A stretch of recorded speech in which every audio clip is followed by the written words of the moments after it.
Mr. Allen, we just astonishingly heard a Democrat on this committee question your allegiance to the United States. How many tours in Iraq did you do? I did 2 tours in Iraq, sir. And for how many decades have you held a security clearance? For 2 decades, sir. Ever been called into question before? No, sir. And you also received the Employee of the Year Award for the Charlotte Field Office, is that right?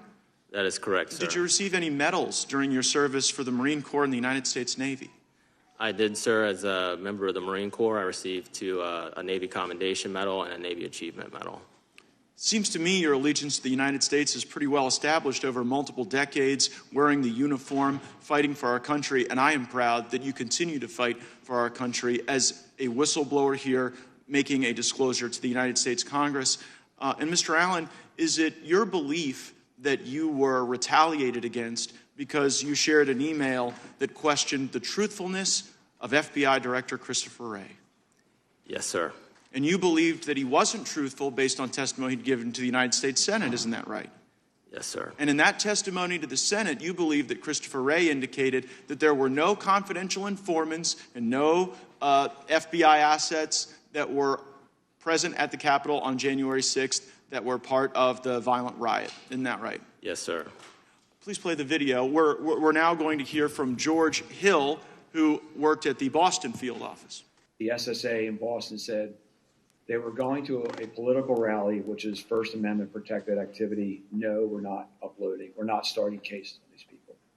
To which they said, well, we're going to call your SAC. And the SSA said, go right ahead, because when you're pushing back, you want to make sure that you have your 6 covered. So the SAC and the ASAC were intimately aware of these kinds of exchanges that were going on. And again, to his credit, Joe Bonavolonta said, no, we're not opening up cases on people who went to a rally. And I forgot a key part. The SSA for CT2 said, happy to do it. Show us where they were inside the Capitol, and we'll look into it. To which WFO said, we can't show you those videos unless you can tell us the exact time and place those individuals were inside the Capitol. To which the SSA responded back, and I was privy to these conversations firsthand. Why can't you show us? Why can't you just send us, give us access to the 11,000 hours of video that's available? Because there may be UC's undercover officers or CHS's confidential human sources on those videos whose identity we need to protect. So, Mr. Allen, you got retaliated against for saying the very thing that the Washington field office was telling Boston, when the Boston field office was saying, we're not going to go and investigate people that just showed up at a rally without sufficient criminal predicate. The Washington field office told Boston, well, you know what? We can't give you the evidence because it might disclose the very CIs and UCs that you are concerned about. But that doesn't surprise you, Mr. O'Boyle, does it? No, sir. And the reason it doesn't surprise you is that in a different part of the country, you saw that same pressure from the Washington field office. And did they ever try to get you to do something that was outside the normal order of law enforcement activity? Yes, sir.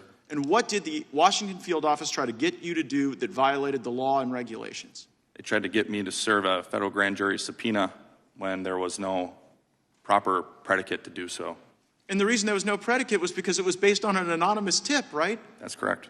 And time and again, the Washington field office was trying to pressure you without corroboration to go start process on people. Isn't that right? Yes, sir.